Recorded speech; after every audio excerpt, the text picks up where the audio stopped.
Latest ആയിട്ട് റിനിക്കെതിരെ കുറേയധികം ആരോപണങ്ങൾ ഇപ്പോൾ സോഷ്യൽ മീഡിയയിൽ വരുന്നുണ്ട്. അത് മെയിനായിട്ടെന്ന് പറഞ്ഞു കഴിഞ്ഞാൽ റിനി കുറച്ച് നാൾ മുമ്പ് പറഞ്ഞിട്ടുണ്ടായിരുന്നു രാഹുൽ മാങ്കൂട്ടത്തിന് എതിരെ മൂന്നാമത് പരാതി കൊടുത്ത ആ ഒരു പെൺകുട്ടിയുമായിട്ട് തനിക്കൊരു ബന്ധവുമില്ല, താൻ ഇതുവരെ സംസാരിച്ചിട്ടില്ല എന്നുള്ള രീതിയിൽ റിനി പറഞ്ഞിട്ടുണ്ടായിരുന്നു.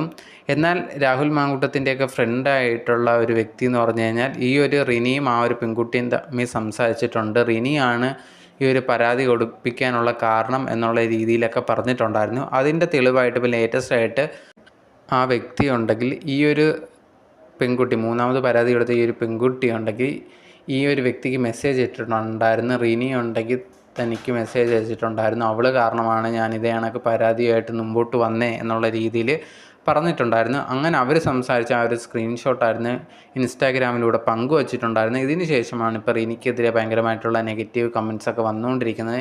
റിനിയാണ് ഇതിനെല്ലാത്തിനും കാരണം എന്നുള്ള രീതിയിൽ റിനിക്ക് എതിരെയും പരാതിയൊക്കെ കൊടുക്കണം, കേസ് എടുക്കണം എന്നുള്ള രീതിയിലാണ് പറഞ്ഞുകൊണ്ടിരിക്കുന്നത്. എന്തായാലും ഇതിന് ഇതുവരെ റിനി ഒന്നും തന്നെ പ്രതികരിച്ചിട്ടില്ല. ഉടനെ തന്നെ ചിലപ്പോൾ പ്രതികരിക്കാനുള്ള ചാൻസ് ഉണ്ട്. അങ്ങനെ ഇനി റിനിക്ക് എന്താണ് പറയാനുള്ളത് എന്ന് അറിഞ്ഞാൽ മാത്രമേ നമുക്കതിനെക്കുറിച്ച് ഇനി ബാക്കി എക്സ്പ്ലെയിൻ ചെയ്യാൻ പറ്റത്തുള്ളൂ.